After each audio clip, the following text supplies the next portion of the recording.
Hello दोस्तों, स्वागत है आपका मेरे परशु टैग यूट्यूब चैनल में। तो दोस्तों, पिछली वीडियो में हमने फाइंड कमांड के बारे में पढ़ा और आज हम देखने वाले हैं एक ऐसा टॉपिक जो कि लिनक्स का जब इंट्रोडक्शन करते हैं तो पहली लाइन इसी इसी टॉपिक की बोली जाती है कि Linux is a kernel based multi user operating system. ठीक है, तो ये आपने ये डेफिनेशन पढ़ी होगी। तो इसका ये मतलब है कि कर्नल कर्नल बेस्ड एक ऑपरेटिंग सिस्टम है जो कि मल्टी यूजर को सपोर्ट करता है। ठीक है, तो आज का जो टॉपिक होगा वो यूजर मैनेजमेंट के ऊपर होगा। ठीक है, तो चलिए शुरू करते हैं। जैसे मान लेते हैं मेरे पास दो मशीन है, एक एग्जांपल ले रहा हूं मैं। ठीक है, और एक मशीन के ऊपर मैं विंडोज इंस्टॉल करता हूँ। ठीक है, दूसरी मशीन के ऊपर मैं लिनक्स इंस्टॉल करता हूँ। ठीक है, अब जो विंडोज ऑपरेटिंग सिस्टम होगा वहां पे आपको एक यूजर बनकर आता है। पहले ही जब आप इंस्टॉल करते हैं तो आपके पास एक एडमिन नाम से एक यूजर बनकर आता है। ठीक है, अब एडमिन एक ऐसा यूजर होता है जो कि जिसको सारे राइट्स होते हैं। कोई भी कॉन्फ़िगरेशन अगर करता है वो, तो वो एडमिन कर सकता है, उसको सारी परमिशंस होती हैं। ठीक है, वैसे एक हमारे पास नॉर्मल यूजर होता है। ठीक है, जो कि एक नॉर्मल यूजर होता है, मतलब कि अगर वो कोई भी एक्टिविटी करता है, कोई भी सस्पिशियस एक्टिविटी करता है, यानी कि सस्पिशियस एक्टिविटी में हमारे पास अगर सॉफ्टवेयर भी कोई इंस्टॉल करता है तो वो एडमिन की परमिशन लेनी पड़ती है उसको। ठीक है ना, तो मतलब कि इसमें भी आपका मल्टीपल यूजर मेंटेन कर सकते हैं। ठीक है, तो लिनक्स के अंदर अगर हम देखें तो लिनक्स के अंदर एक ऐसा यूजर होता है जिसको सारी परमिशन होती है, उसको बोलते हैं हम रूट। एक रूट यूजर होता है जिसको सारी परमिशंस होती है। ठीक है, अब लिनक्स के अंदर मल्टी यूजर की जरूरत क्या होती है, तो मान लेते हैं इसको समझने के लिए मैं तीन यूजर लेता हूं, जिसमें से एक का नाम मैं ले लेता हूं विनय। ठीक है, एक का आशु नाम ले लेता हूं, एक का परसु ले लेता हूं। ठीक है, मान लीजिए मैंने तीन यूजर लिए कोई भी। अब ये जो तीन यूजर होंगे वो अगर सिर्फ इसी एक अकाउंट को अगर एक्सेस करते हैं तो इसमें जो विनय होगा कोई फाइल क्रिएट करेगा। ठीक है, रूट अकाउंट से लॉगिन करके विनय कोई भी फाइल क्रिएट करेगा। उसी टाइम जो परसु नाम से जो कोई भी यूजर है, अगर वो उसके ऊपर रन मतलब कि एक्सेस करता है अकाउंट को, रूट को, तो वो उसी फाइल को डिलीट करता है। ठीक है, बट वो जो फाइल है वो फाइल विनय ने अपनी स्टोरेज के लिए रखी है कि आगे फ्यूचर में मेरे को इस फाइल की जरूरत है। ठीक है, तो अगर सिर्फ एक ही सिस्टम को अगर आप एक्सेस कर रहे हैं तो कोई भी आपकी फाइल को डिलीट कर सकता है, कोई भी उसी डायरेक्टरी के अंदर कोई भी फाइल क्रिएट कर सकता है। ठीक है, तो मतलब कि हम ये कह सकते हैं अनऑथराइज्ड एक्सेस भी है इसके ऊपर, कि इसने अगर सिर्फ रूट का पासवर्ड किसी को अगर बता दिया तो वही इस सिस्टम को एक्सेस कर सकता है। ठीक है, सिर्फ एक पासवर्ड की सिक्योरिटी है और कोई भी सिक्योरिटी नहीं है। और वो भी पासवर्ड ये है कि मल्टीपल यूजर्स के बीच में शेयर किया गया है। ठीक है, तो इसलिए हमें यूजर मैनेजमेंट की जरूरत है। तो यूजर मैनेजमेंट के अंदर हम क्या करते हैं कि विनय को, आशु को और परशु, ठीक है, इन तीनों को हम इनसे इस सर्वर से लिंक करते हैं और इनकी एक आइडेंटिकल यूजर हम बनाते हैं। ठीक है, जो रूट यूजर होगा वो क्या करेगा, एक विनय नाम से यूजर क्रिएट करेगा, एक आशु नाम से और एक परशु नाम से। ठीक है, ये तीन यूजर बनाने के बाद में अब ये जो तीनों जो यूजर होंगे ना, इनकी अलग अलग वर्किंग होगी। जैसे कि अगर विनय अगर कोई फाइल बनाता है तो उस फाइल को या तो रूट यूजर एक्सेस कर सकता है या फिर विनय खुद एक्सेस कर सकता है। ठीक है, आशु या फिर परशु नाम से कोई भी यूजर इसको एक्सेस नहीं करेगा। ठीक है ना, वैसे ही इनका भी है। अगर आशु कोई फाइल बनाता है तो वो सिर्फ रूट यूजर या फिर ये देख सकता है और कोई नहीं देखेगा।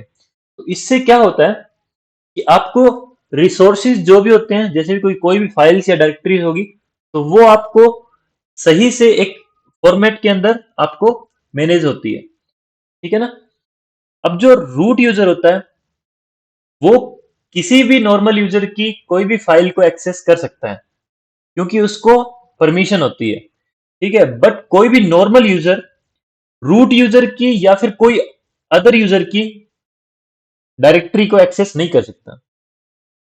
ठीक है ना, तो रिसोर्सिस को मेंटेन करने के लिए हम मल्टीपल यूजर्स को बनाते हैं, जिससे कि जितने भी टास्क होंगे वो अपने अपने कर सकते हैं, अपनी हिसाब से कर सकते हैं। ठीक है। और ऐसे भी है कि अगर कल को कोई भी, जैसे कि विनय ने कोई ऐसी सस्पिशियस एक्टिविटी करी और रूट यूजर अगर फाइंड करना चाहता है, तो रूट यूजर क्या करेगा, सिस्टम के लॉग्स को चेक करेगा। ठीक है। और लॉग्स को चेक करेगा तो वो इसको पता लगेगा कि ये जो एक्टिविटी हुई है वो कौन से यूजर ने की है। ठीक है। तो इससे ये पता लग जाएगा कि इस विनय ने कोई ऐसी एक्टिविटी की जिससे कि जो सिस्टम है वो अफेक्ट हुआ है। तो इससे ये पता भी लगा सकते हैं, यानी कि सिक्योरिटी और मॉनिटर भी कर सकते हैं ना। ठीक है। लॉग्स को चेक करके हम मॉनिटर कर रहे हैं। ठीक है। अब यूजर की आइडेंटिफिकेशन भी इसके अंदर होती है कि अगर मान लेते हैं कि ये जो विनय है ये हमारा एक ऐसा यूजर है जो कि प्रोडक्शन के अंदर है। ठीक है। तो प्रोडक्शन के अंदर जो जो परमिशन देनी चाहिए वो परमिशन रूट यूजर इस विनय को परमिशन असाइन करेगा। ठीक है। अब ये जो आशु है ये है टेस्टिंग टेस्टिंग डिपार्टमेंट में। तो रूट यूजर इसको सिर्फ वही रिसोर्सेज को एक्सेस देगा या फिर वही कमांड्स का एक्सेस देगा जो कि टेस्टिंग के लिए यूजफुल होती हैं। ठीक है। मतलब कि सबको उतना ही एक्सेस मिल रहा है जितनी की उसको जरूरत है।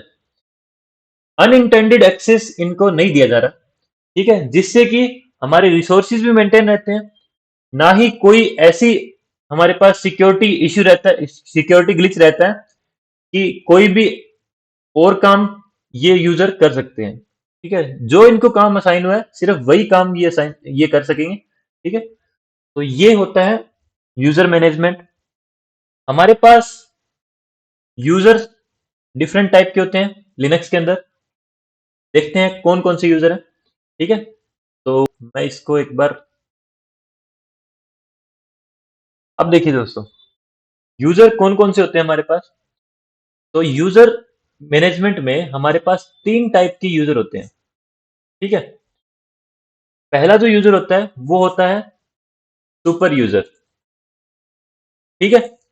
दूसरा जो यूजर होता है हमारे पास वो होता है सिस्टम यूजर। एक सेकेंड। जो दूसरा यूजर होता है हमारे पास वो होता है सिस्टम यूजर। ठीक है। जो तीसरा यूजर जो हमारे पास होता है वो होते हैं नॉर्मल यूजर। तो ये तीन टाइप के हमारे पास यूजर होते हैं। ठीक है। एक सुपर यूजर, एक सिस्टम यूजर और एक नॉर्मल यूजर। जो सुपर यूजर होता है ना वही होता है रूट यूजर। ठीक है। जो रूट यूजर है वो सुपर यूजर होता है और इस यूजर को सारे राइट्स होते हैं कि इन सिस्टम यूजर और नॉर्मल यूजर को मेंटेन कर सकता है। ठीक है। तभी इसको बोला जाता है सुपर यूजर। ये नॉर्मल यूजर को क्रिएट कर सकता है या सिस्टम यूजर को भी क्रिएट कर सकता है या उनको डिलीट भी कर सकता है। ठीक है। अब सिस्टम यूजर होता है हमारे पास, जैसे कि मान लेते हैं एफटीपी हो गया। ठीक है। एफटीपी हो गया, मेल हो गया, एचटीटीपी हो गया। ठीक है। फायरवॉल हो गया। तो ये हमारे पास कुछ सिस्टम यूजर होते हैं जो कि सिस्टम की वर्किंग को कंटिन्यू करने के लिए डिपेंड करते हैं। ठीक है। एफटीपी है, ये एक सर्विस है हमारे पास। ये मेल भी एक सर्विस है। ये हमारे पास सर्विसेज है और इन्हीं सर्विसेज के हिसाब से हमारे पास यूजर भी क्रिएट होते हैं इनके। ठीक है। अब नॉर्मल यूजर वही यूजर है जो कि मैंने आपको बताया अभी, जैसे कि विनय हो गया। ठीक है। दूसरा यूजर जो मैंने बताया आशु हो गया और जो तीसरा यूजर हो गया वो मेरे पास परशु हो गया। ठीक है। तो ये हो गए मेरे पास नॉर्मल यूजर।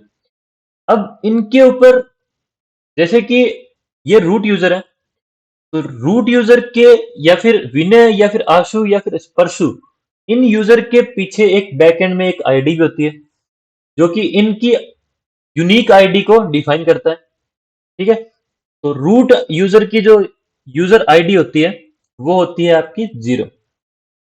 ठीक है। तो रूट यूजर की जो आईडी होती है वो 0 होती है। ठीक है। अब जो सिस्टम यूजर जो हमारे पास होते हैं उनकी जो यूआईडी होती है मेरे पास, उनकी एक रेंज होती है। ठीक है। यूआईडी की जो रेंज रेंज होती है इनकी, वो होती है 1 से लेके 999 तक। ठीक है, 1 से लेके 999 तक हम रेंज डिफाइन करते हैं सिस्टम यूजर की। ठीक है, नॉर्मल यूजर की जो रेंज होती है हमारे पास, वो 1000 से लेके, ठीक है, मैं इनकी यूआईडी बताता हूं आपको कि 1000 से लेके हमारे पास 60,000 तक इनकी रेंज रहती है। ठीक है, अब एक क्वेश्चन यहाँ पे राइज होता है कि सिर्फ 60,000 यूजर ही क्रिएट कर सकते हैं एक सर्वर के ऊपर? जी नहीं, 60,000 एक डिफॉल्ट सेटिंग है। कहीं पे डिफाइन किया हुआ है कि आप 60,000 आईडी ही बना सकते हैं या फिर 60,000 यूजर बोल सकते हैं आप। ठीक है, तो यूआईडी जो नॉर्मल यूजर की होती है वो 1000 से 60,000 हो सकती है। ठीक है, अगर आप वहां पे डिफाइन कर देते हैं जहां पे 60,000 डिफाइन किया गया है, वहां पे आप अगर वन लाख भी अगर आप डिफाइन कर देते हैं तो आप 1 लाख यूजर्स को बना सकते हैं। ठीक है, अब जो है, जो सुपर यूजर जो होगा वो अपने हिसाब से नॉर्मल यूजर को भी आईडी दे सकता है।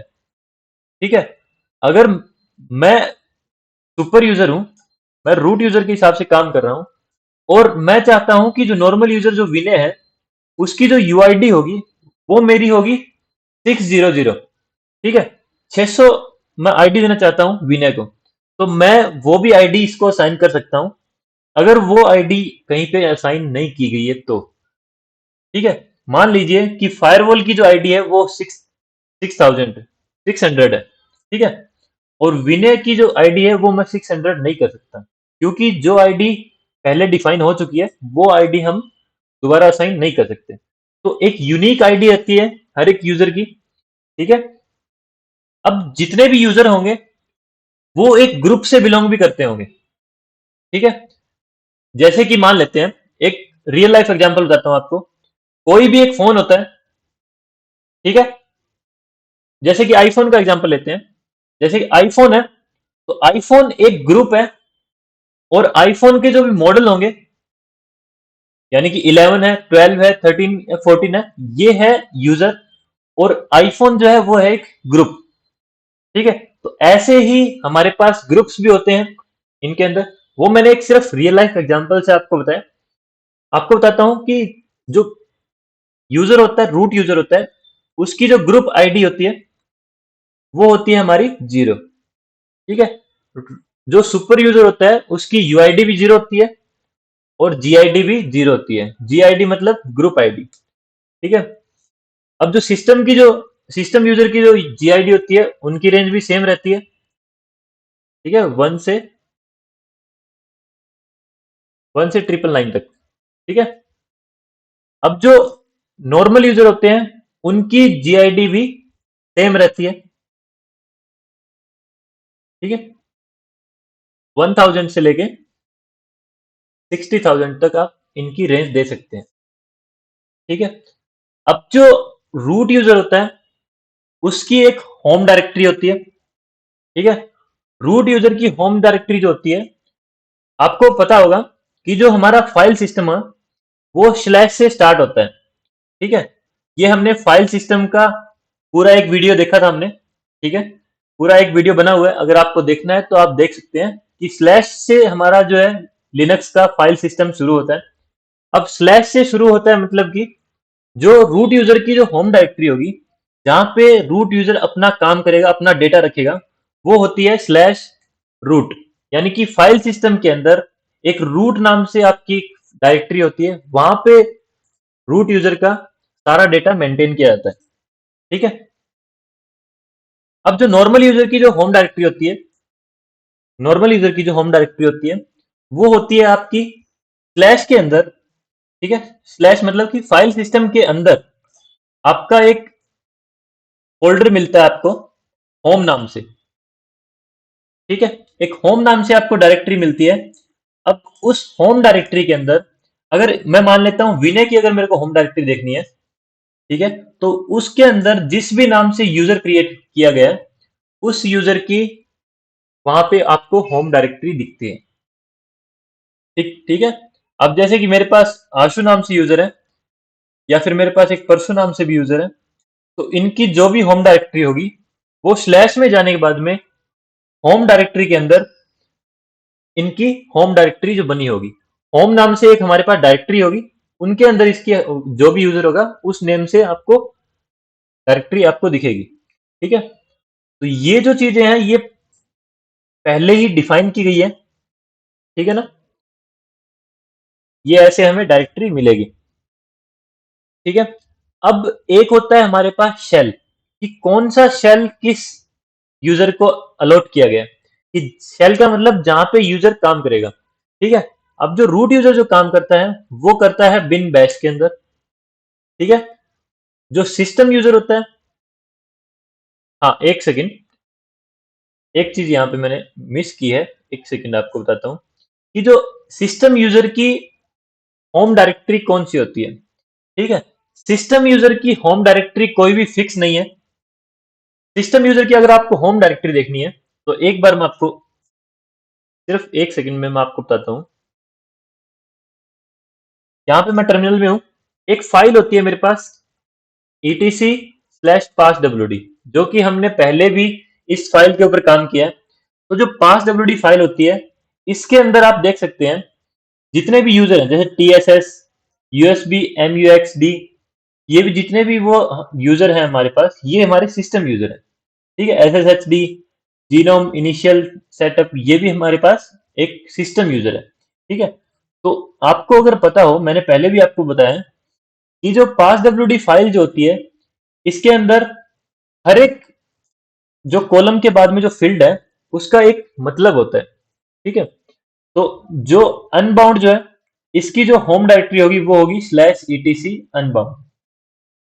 ठीक है, ये इसका शेल है, यहां से ये वर्किंग करता है। ठीक है, अब जो मैंने विनय नाम का आपको बताया, ये विनय नाम से है। इसकी जो यूजर आईडी आप देखेंगे ये 1003 है। ठीक है, मतलब कि एक नॉर्मल यूजर है, और इसकी जो होम डायरेक्टरी होगी वो होगी /home/विनय, मतलब कि विनय जो भी डेटा क्रिएट करेगा वो विनय के अंदर ही जाके सेव होएगा। ठीक है, तो इससे जितने भी नॉर्मल यूजर होंगे वो अपनी अपनी डायरेक्टरी, अपनी अपनी होम डायरेक्टरी के अंदर काम करेंगे। ठीक है, वो दूसरी कोई भी यूजर की डायरेक्टरी को इंटरफेयर नहीं करेंगे। ठीक है, नेक्स्ट नेक्स्ट बताता हूं आपको, जो सिस्टम यूजर का जो शेल होता है वो कौन सा होता है, /sbin/login, सॉरी sbin/no login नाम से एक इनका /no login नाम से इनकी एक बैश फाइल होती है। ठीक है, वहां पे ये रन करते हैं, और जो नॉर्मल यूजर के लिए जो बैश बनता है वो आपका बनता है /bin/bash में। ठीक है, तो रूट यूजर और जो नॉर्मल यूजर होते हैं वो सेम जगह पे काम करते हैं। ठीक है ना, अब देखते हैं आगे, एक नई फाइल क्रिएट करता हूं मैं, एक सेकेंड, एक और फाइल क्रिएट करता हूं मैं। ठीक है, अब जो यूजर आईडी होगी मेरे पास या फिर ग्रुप आईडी होगी, वो कोई फाइल के अंदर होगी। ठीक है, तो जो स्लैश डायरेक्टरी जो हमारे पास होती है उसके अंदर आपको एक ईटीसी नाम से एक आपको एक ईटीसी नाम से एक डायरेक्टरी मिलती है। ठीक है, अब इस डायरेक्टरी के अंदर आपको फाइल्स मिलती है, एक फाइल मिलती है आपको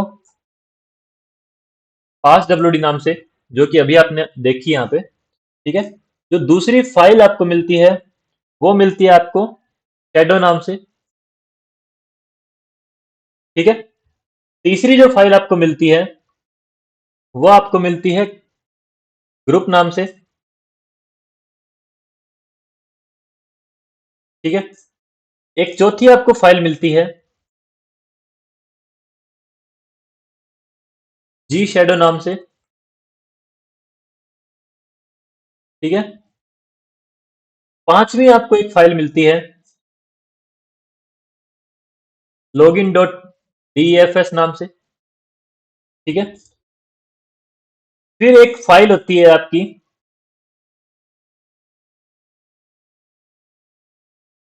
कैल नाम से। ठीक है, इन फाइल का मैं यूज बताऊंगा आपको अभी। और एक आपके पास डायरेक्टरी और बनती है यहाँ पे डिफॉल्ट नाम से, ठीक है। उस डिफॉल्ट डायरेक्टरी के अंदर आपका एक और फाइल होती है आपकी यूजर एड नाम से, ठीक है। तो ये हमारे पास 7 फाइल्स होती हैं, ठीक है। ये 7 फाइल्स कोई भी यूजर की जीआईडी या फिर, एक सेकेंड, कोई भी यूजर की आपको जीआईडी या फिर यूआईडी को स्टोर करने के लिए यूज में लेते हैं, ठीक है। कोई भी यूजर क्रिएट करते हैं तो उस यूजर की जो फाइल्स होगी या फिर कोई भी उससे इंफॉर्मेशन होगी यूजर की, वो सारी की सारी हमारी इन 7 फाइल से रिलेट करती है, ठीक है। अब जो पास डब्ल्यूडी जो फाइल होती है हमारे पास, वो पास डब्ल्यूडी फाइल मैं आपको दिखाता हूं। ये फाइल होती है, ठीक है, जो मैंने अभी खोली थी, ये फाइल हमारी होती है पहली, ठीक है। अब ये पास डब्ल्यूडी जो फाइल है, इसके अंदर जो पहला जो फील्ड होता है वो होता है आपका यूजर नेम। जैसे कि अगर मैं आपको रूट यूजर का अगर आपको मैं दिखाऊं, तो रूट यूजर पहला यूजर होता है, ये रहा रूट यूजर। इसके बाद में जो दूसरा होता है वो आपको पासवर्ड के लिए बताता है, ठीक है। जो तीसरा फील्ड होता है वो आपको यूजर आईडी के लिए बताता है कि जो इसकी जो यूजर आईडी होगी वो क्या होगी। मैंने आपको बताया रूट यूजर की जो यूजर आईडी होती है वो होती है 0, ठीक है। इसके बाद में होती है इसकी ग्रुप आईडी, ये कौन से ग्रुप से ये बिलोंग करता है, ठीक है। फिर इसके बाद में होती है इसका जो होम डायरेक्टरी होती है, ठीक है। जो इसकी होम डायरेक्टरी होगी वो ये होगी। इसके बाद में इसका शेल होता है, ठीक है। तो ये इसकी जो डिफाइन होती है, ठीक है ना। इसके अंदर 7 फील्ड होते हैं, तो इन 7 फील्ड को ऐसे डिफाइन किया जाता है, ठीक है। अब दूसरी जो फाइल है हमारे पास शैडो। अब जो शैडो फाइल है उसका मैं आपको कंटेंट दिखाता हूँ। स्लैश ईटीसी स्लैश शैडो नाम से एक फाइल है मेरे पास, और इस फाइल में आपको फील्ड दिखते हैं जो, वो पहला फील्ड होता है यूजर का नेम। दूसरा जो फील्ड होता है जो इतना बड़ा ये दिख रहा है, ये आपको पासवर्ड बताता है, ठीक है। ये आपको पासवर्ड का स्टेटस बताता है कि आप इससे पासवर्ड पता कर सकते हैं कि यूजर लॉक है या यूजर के ऊपर कौन सा इंक्रिप्शन लगा हुआ है। जो कि पासवर्ड ये है, ये आप पढ़कर नहीं बता सकते हैं क्योंकि ये इंक्रिप्टेड फॉर्म में है, ठीक है।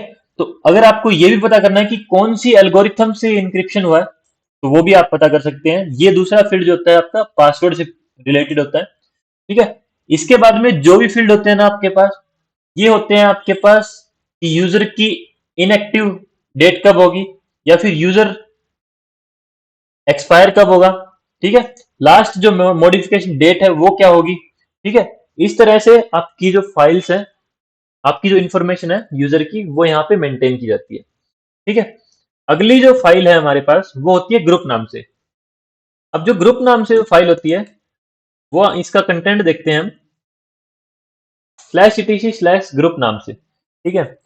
तो अब यहाँ पे हमें सिर्फ ग्रुप की इंफॉर्मेशन होती है, ठीक है। जो ये यहाँ पे जो आपको पहला दिखेगा, ये आपको ग्रुप नेम दिखता है, ठीक है। इसके बाद में इसका पासवर्ड होता है, पासवर्ड का स्टेटस, जो कि यहाँ पे क्रॉस दिख रहा है।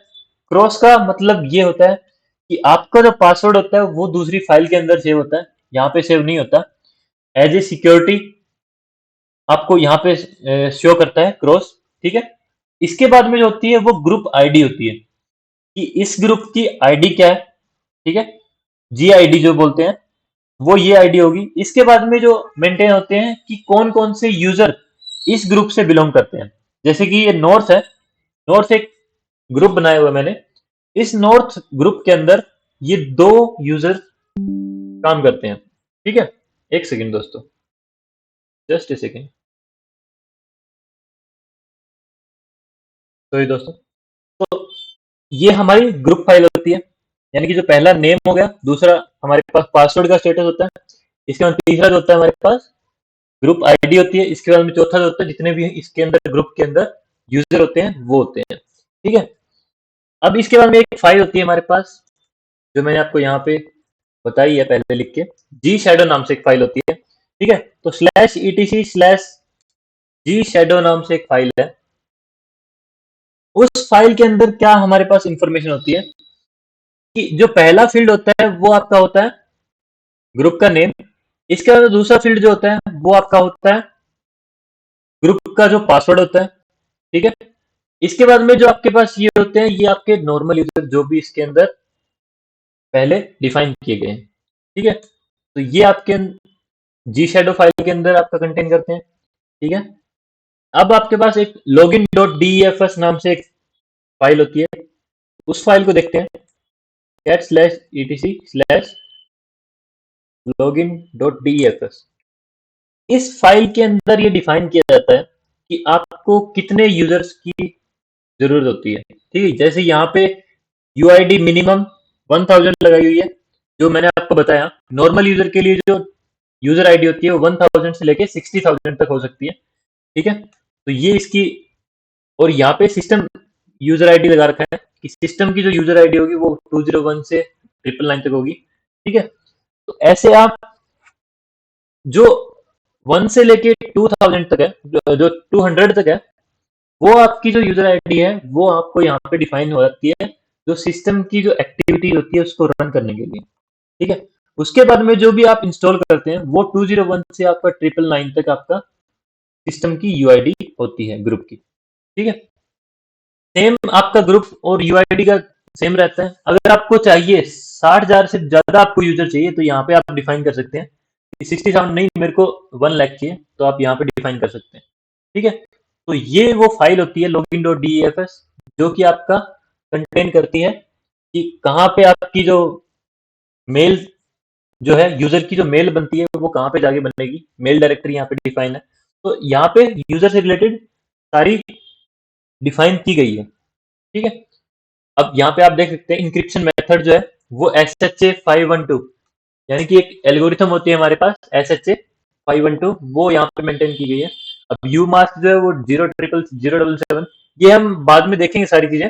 बट लॉगिन डॉट डीएफएस जो होता है वो डिफॉल्ट परमिशंस जो होती है वो सारी डिफाइन करता है। ठीक है।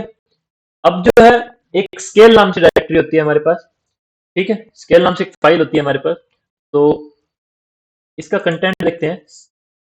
Cat slash etc slash scale. ठीक है। ओके। ये एक डायरेक्टरी है। ठीक है। इसके अंदर आपकी वो चीज डिफाइन करते हैं हम कि जैसे मैं एक यूजर क्रिएट करता हूं, यूजर ऐड परशुट टेक नाम से यूजर डिफाइन करता हूं मैं। ठीक है। मैंने एक यूजर बनाया। अगर मैं इस यूजर के अभी डायरेक्टरी के अंदर जाता हूं मैं,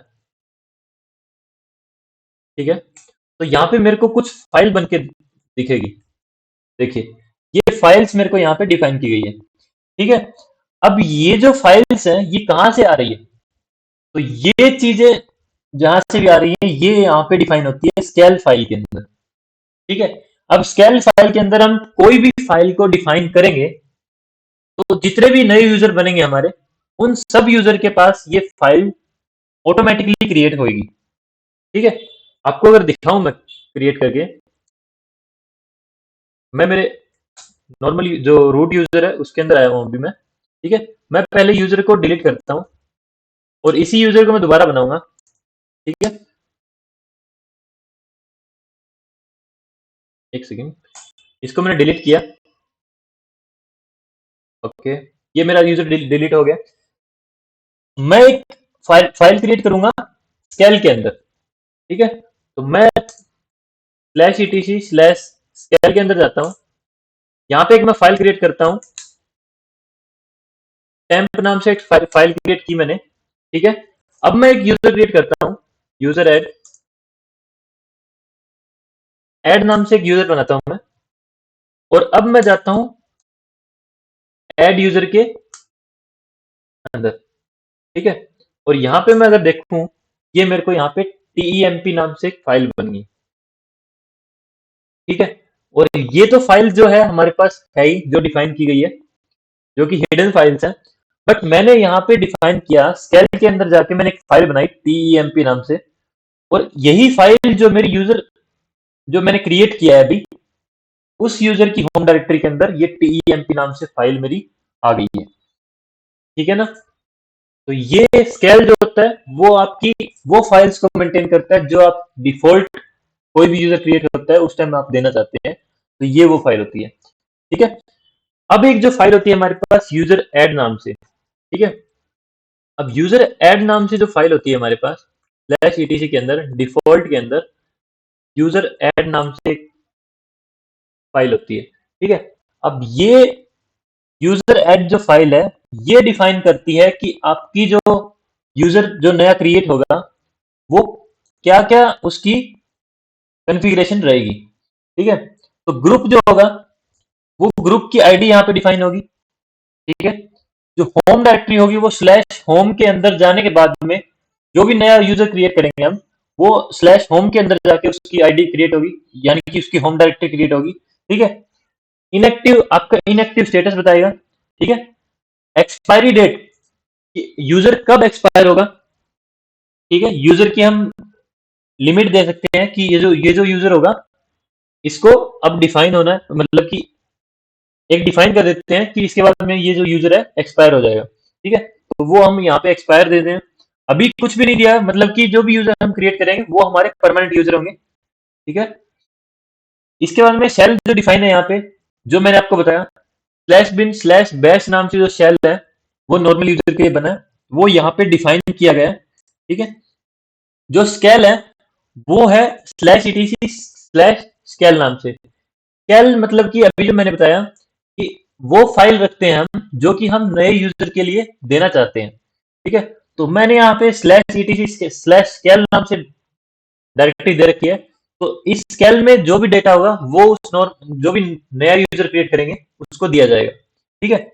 अब क्रिएट मेल्स पूल, अब ये है इसके ऊपर यस किया गया, मतलब कि एक हमारे पास फाइल होती है, एक डायरेक्टरी होती है हमारे पास CD/where/pool/mail। ठीक है? अब ये जो डायरेक्टरी होती है ये डायरेक्टरी हमारे जितने भी यूजर्स होते हैं उनके लिए मेल डिफाइन की गई है यहाँ पे। ठीक है? यहाँ पे यस किया गया है, मतलब कि कोई भी नया यूजर क्रिएट होगा तो उसकी मेल फाइल भी क्रिएट होगी। यहाँ पे अगर हम नो कर देते हैं तो जो भी मेल फाइल होगी उसको वहां पे नहीं मिलेगी उस यूजर की। ठीक है? तो ऐसे हम यूजर एड जो फाइल है उसको भी डिफाइन करते हैं। यहाँ पे भी अगर मैं कुछ भी डिफाइन कर देता हूँ, इसको एडिट करके मैं कुछ भी बोल कर देता हूँ, तो ये उसी हिसाब से मेरी जो एडिट की हुई जो फाइल होगी उसी हिसाब से ये कॉन्फ़िगरेशन को लेगा। ठीक है? जो भी नया यूजर क्रिएट होता है वो ये जो डिफॉल्ट जो फाइल है इसको देख के और उसको जो भी आईडी वगैरह या फिर होम डायरेक्टरी देनी है वो सारी डिफाइन यहाँ पे होती है। ठीक है ना? तो ये तो था इन फाइल्स के बारे में। ठीक है? तो इस GID UID और इस यूजर मैनेजमेंट के टॉपिक के अंदर हम जो कमांड्स का यूज करेंगे वो हम करेंगे यूजर ऐड। ठीक है? एक यूजर ऐड कमांड होगी हमारे पास, एक यूजर मोड नाम से फाइल होगी जो कि यूजर को मॉडिफाई करने के लिए काम आएगी। एक जो होगी यूजर डेल नाम से होगी जो कि यूजर को डिलीट करेगी। एक passwd नाम से होगी जो कि पासवर्ड को चेंज करेगी। ठीक है? एक जो होगी अगर हम ग्रुप का देखें तो हमारे पास ग्रुप ऐड भी होगा। ठीक है? फिर ग्रुप मॉडिफाई भी होगा। ठीक है? वो ग्रुप की है, बट अगर यूजर के हिसाब से लें तो ये आपके पास 4 कमांड आपको देखने को मिलेगी। इनके अंदर हम ऑप्शंस का यूज करके इनकी वर्किंग को एक्सटेंड करेंगे। ठीक है? तो ये सारी चीजें हम देखेंगे आने वाली वीडियो में। तो दोस्तों ये था यूजर मैनेजमेंट का टॉपिक। आशा करता हूं आपको समझ में आया होगा। ठीक है? और ऐसी ही वीडियो के लिए आप मेरे चैनल को सब्सक्राइब कर सकते हैं, और अगर वीडियो अच्छी लगी हो तो इसको लाइक कीजिए दोस्तों, और दोस्तों में शेयर कीजिए। ठीक है? क्योंकि जो नॉलेज ये है ये बहुत ज़्यादा इम्पोर्टेंट है और मैंने इसको बहुत ज़्यादा डिफाइन किया। ठीक है? तो दोस्तों मिलते हैं अगली वीडियो में कमांड्स के साथ में। ठीक है? प्रैक्टिकल देखेंगे, सारा कुछ प्रैक्टिकल होगा। ये थी थ्योरी जो कि आपको पता होनी चाहिए थी। ठीक है? मिलते हैं अगली वीडियो में दोस्तों, तब तक के लिए बाय।